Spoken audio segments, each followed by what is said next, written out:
I am speaking to Briannah Grace, who has already released some music with her sister under the moniker Oh Harlow and has just released her debut single as a solo performer called If I Had to Guess.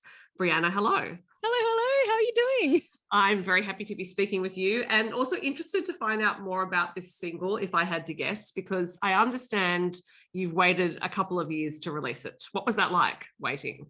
It was pretty crazy actually, because I've been playing this song live on stream for the last year or so at least. And I did little teasers with it, just to test the waters. And man, it's pretty crazy. You, as a debut artist as well, you just never know to some extent how it's gonna go. It's a bit scary. So I'm very stoked to finally get it out there. And COVID's definitely made it a lot harder, because normally you'd go out and tour and play shows and festivals and promote it, and you just can't. So yeah.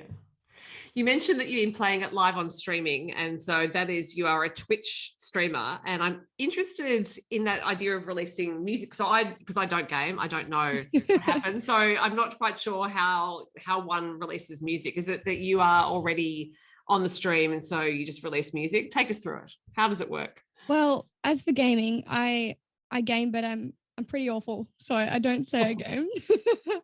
I have fun. That's the main thing. Hey?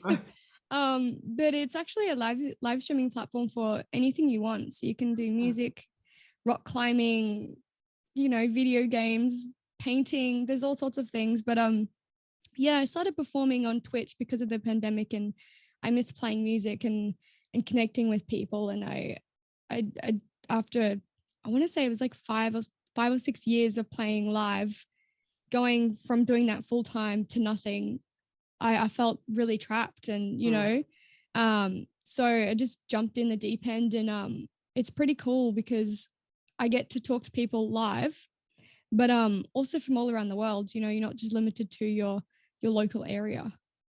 Well, I had no idea that platform was for things other than gaming, which just goes to show I shouldn't really believe everything I read in the newspapers. That's always the context for which it's mentioned.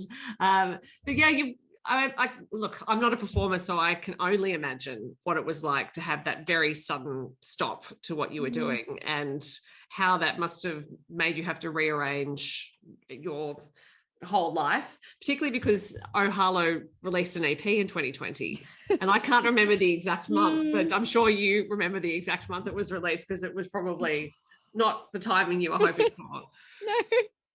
No, we went from winning a QMA to the highlight of our career that we've worked 6 years for, and sacrificed so much and just hustled for, to then 2 weeks later in lockdown. It was literally weeks. So it's we laugh about it now, but we're like, wow. But there's so many, like, everyone was in the same boat as us. So every time we got a bit down about it, we looked around and thought, you know what? We're not the only ones. Everyone in the world is going through the same thing. So we're lucky that we have social media these days, though, to keep in touch. That's pretty special. And I should say the other member of Oh Harlow is your sister Tiana, and you won that Queensland Music Award for Country Song of the Year, which is fantastic. But as you said, you've been working towards all of that for a few years. So I will go back now and start to ask about your musical background. But before I do that, I'd like to mention the fact that you work with hearing impairment. And as a musician, I imagine that has particular challenges musically, and as playing an instrument and singing. So I was wondering if you could talk a bit about that and how it impacts your work.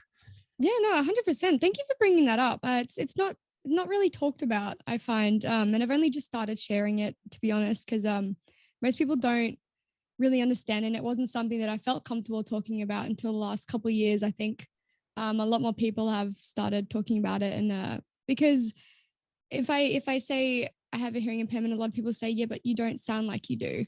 Right. That's the common misconception for me. But I have a thing called auditory processing disorder. So technically my hearing is fine, but there's a part between your hearing that delivers that information to the brain that doesn't work properly, essentially. So in a quiet room, I hear about 50% of what's going on, but my brain cannot focus over your voice over the fan in the room, or someone talking downstairs, or the wind. My brain cannot focus on a sound. So on stage, when you have 50 million things going on, it can be a bit hard, but yeah, there's so many ways you can work around it these days.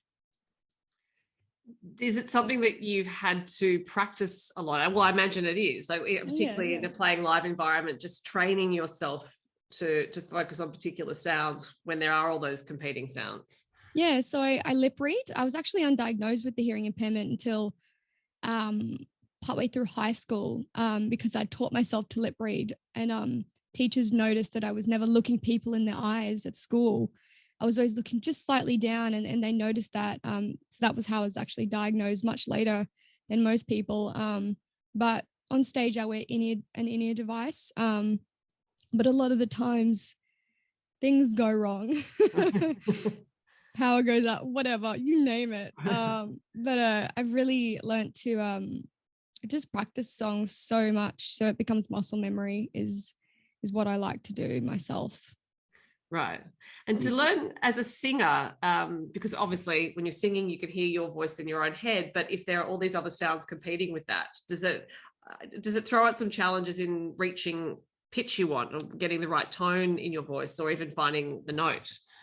Yeah, definitely. Sometimes, I've had to like put my finger in my ear to be able to pitch, or often though, the sound technician I'll speak to them before I play and let them know what's, my situation is. And I usually have a lot of my vocals in my fallback, sorry. And it's quite funny because if we invite another artist to play and they stand it like next to me, I'm like, stand on the other side because you will only hear me. Yeah. Well, it sounds like you're technically making it work for you. And certainly, as a singer, you've had great success with Oh Harlow and now with this debut single. And I was going to go back to your childhood and ask about music, but I realized I haven't asked all the questions I wanted to ask about the song. So I will ask you what inspired your single, If I Had to Guess. It inspired a lot of changes in my life, and I'm sure everyone can relate with COVID. People move away. That was really the main thing. A lot of people moved away from either music or other jobs that they had. Even physically, they ended up, moving houses. They couldn't afford to live where they live and things like that. And I grew distant to a lot of people around me, and that's kind of what the song was inspired by. Yeah, I imagine that was a really isolating experience to have the work that you knew taken away, and then to have all these people leave. But I'm wondering about that process of tapping into that creatively. Like, at what point you decided to actually create something out of it as opposed to just wallowing in it, which might have been a choice? Well, I'm a bit of a go-getter kind of person, and I get bored very easily. So I learned photography. I bought a mirrorless camera, so I learned photography and Photoshop, and I did so many things. I learned guitar, so I kept myself pretty busy. But, yeah. And did you write any other songs during that time? Oh, definitely. A lot of songwriting too, and I collaborated with quite a few artists as well, which might have some of those songs coming out soon.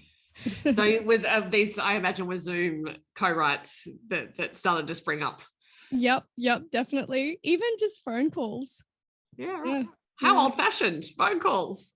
Yeah, sometimes the internet wasn't that great though, because everyone's on it, because everyone's at home, so the internet could be real funky. Yeah. So, phone calls it was sometimes.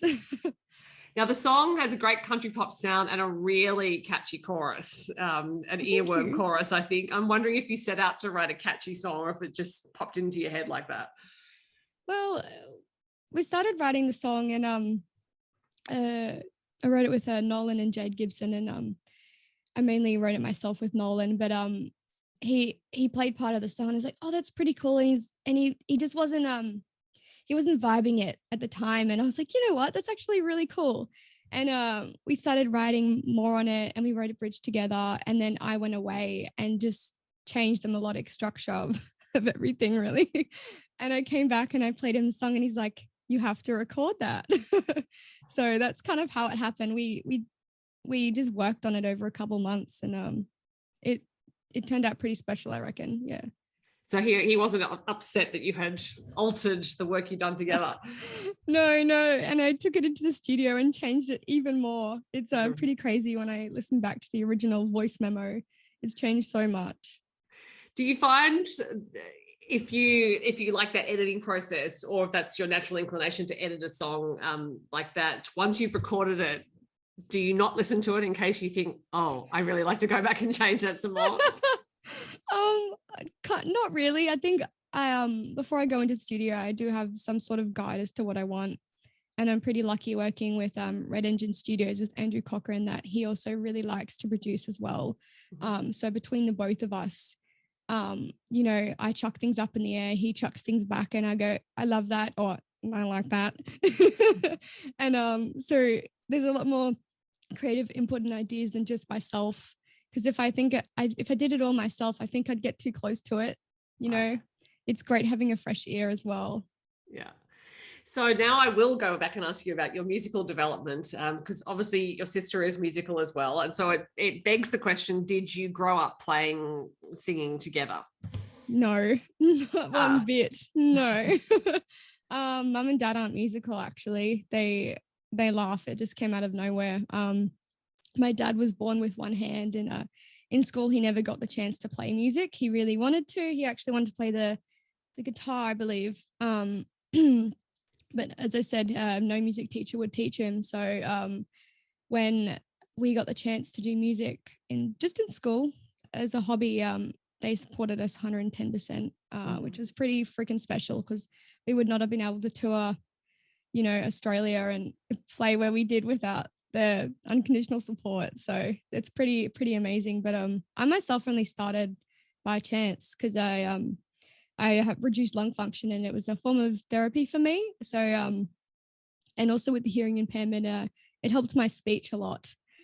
So I started singing because of that. And as most people find, music is incredibly healing, and I just fell in love with music, really. So there's always something to learn, and it's good for the soul. And I would imagine also with reduced lung function, it's, singing is quite athletic. So that training you would have to do to control your voice, I imagine is quite helpful in that respect. Definitely. Like I had chronic lung infections. I was born with my trachea connected to my esophagus, and my food pipe connected to my windpipe, essentially. And it means that my lungs can't clear themselves properly. So even just going swimming, I would get chronic lung infections and things like that. So singing is amazing because it teaches you how to breathe properly, like how to release your breath. And it also strengthens your lungs a lot. So it's been amazing for my health. That's the excuse I gave to mum and dad at the time. Hey. Well, in some cultures, singing is practiced by a whole lot of, everyone. I think in our culture, maybe, we could all benefit from a bit of singing or a bit of chanting. I think it is beneficial. The chanting that happens in yoga practice, for example, is known to be beneficial. So let's start it. Singing in schools. So when did you and Tiana decide to start performing together? We joined the ASCM, the Australian Institute of Country Music in Gympie, again by chance. A friend of a friend said you should go down there and check it out, and we started having lessons there with Jeff Walden, Dr. Rock, and he was super supportive. I didn't play bass, and I didn't actually sing at that time. And my sister was going there for lessons, and I was just chilling. And he literally made me play bass and sent me home with a bass guitar and said, "You're going to learn to play bass." And so we just started singing together and hopping up at friends' gigs and things like that. And then we started doing shows, and before you know it, we were booked for festivals. It literally just rolled on from there. Yeah. And did you enjoy playing bass? So since it was just foisted on you, did you actually come to love the instrument? Or now that you play guitar, are you preferencing the guitar? I don't think I've been asked that before. That's quite funny. No, I actually really love bass. It's such a fun instrument. But with Oh Harlow, I did harmonize and play bass. So I kind of played a lead instrument and harmonized, which at the start was pretty overwhelming. But now when I play guitar and sing, I'm like, oh, this is easy. Yes, it's particularly because, yes, you don't have to harmonize with anyone but yourself. I think possible. So what sort of music did you listen to when you were younger? my number one would have been Shania Twain. Right. Definitely. Even ABBA. I listen to everything. ABBA's a good one. And what are you listening to these days? Oh, Miranda Lambert and the Climates, Taylor Swift, the whole board. But I always like to ask this question because it helps me to understand your development as an artist, and because you have this great country pop sensibility, and obviously with the McClymonds, Taylor Swift, there's a bit of not influence there, because I don't think your song sounds or your music sounds like theirs, but just that sensibility that gets developed about what makes a catchy chorus, for example, talking about the song you have out now. More of a comment than a question. You and I wasn't actually sure if it was you or you and Tiana who were on the X Factor and reaching top 24. Was it? Yeah, we did. Yeah, we were a duo at that time, but it might be a bit confusing though, because we were called the Dennis Sisters. So we changed names because we never actually picked a name. As I said, we kind of just started playing together, and we couldn't decide on a name, and we'd constantly ask the audience, and if you have any name suggestions, please bring them up. And I think everyone thought we were joking. So we kind of just rolled with the Dennis Sisters until we wanted to release our EP, and we're like, we actually have to pick a name and decide on it. So yeah, we did. We went on the X Factor in 2016, I believe. We were 15 and 16 at the time, and it was pretty incredible. And like even Guy Sebastian, who we met on the shows, we've seen him in Tamworth, and just the friends we made on the show was incredible to have that experience at such a young age. Pretty lucky. Yeah, well, and what were the nerves like with the audition? Like, it was because you were quite young, but obviously you've been singing together. Still, it's very different singing at home, singing for friends, or a small venue, to getting on a televised competition. Yes and no. I think because we played like Gympie Muster main stage before we did X Factor, which is a bigger stage than that. And so I think playing live, we weren't really thrown by that, because we've done bigger stages, and we weren't by ourselves. We had each other, which was we were very grateful for at the time. But I think we just loved learning all the technical things about how TV works, and getting to meet so many other people. But I don't think we were too thrown by playing live, which everyone thought was really strange, actually. Well, since you, as you just said, you'd played at the Gympie Muster, I would think, no, it didn't faze you, because that's a tough crowd, because there's a lot going on. It's a big venue, as you said. It was a bigger stage than the one you were on for X Factor. So if you can survive that, I would think TV 45. So when was your first Gympie Muster? Oh, goodness me. I think 2014, maybe. Okay, right. Maybe. Don't quite. You were quite young. So you were. Yeah, I was really young, definitely. And what did it feel like at that age? Or was it just you were at that age? It was like, yeah, this is fine. I'm fine. Well, it was the first year, because we just started by entering the talent quest at the Muster, and that was the first year that they had the main stage. They actually had it on main stage, the talent quest. That was the first year they moved it there, and we didn't know until we got through the rounds and like, cool, you're actually going to play on main stage. And we're like, what? So yeah, we kind of got chucked in the deep end, which was pretty incredible. I don't even know what age we were, but it was insane. But you have played the Muster quite a bit since then, and you will be playing the Muster this August. So you're looking forward to that? Oh my goodness. I'm already rehearsing and chewing everyone's ear off about it. Oh my goodness. I'll be playing on the Thursday at the Crowbar, and I'm going to have my full band, drums, bass, electric, everything, and even a couple guests. So I'm so freaking excited. I know the whole concept of having like a big festival with audience members, it's extraordinary. Who knew we could get back to it? Yeah, I was supposed to play last year. And I was absolutely devastated, because I was, at that stage thinking, oh, the world will be right last year. And but no, we're going strong this year. I reckon we're really in for a good shot. Yeah, well, if Tamworth can go ahead, I'm sure the Muster can go ahead. Let's put it that way. Yeah. And so you mentioned that you had done some songwriting during lockdown, and sounds like there are some other songs on the way. So have you recorded them, or you're in the process of planning that?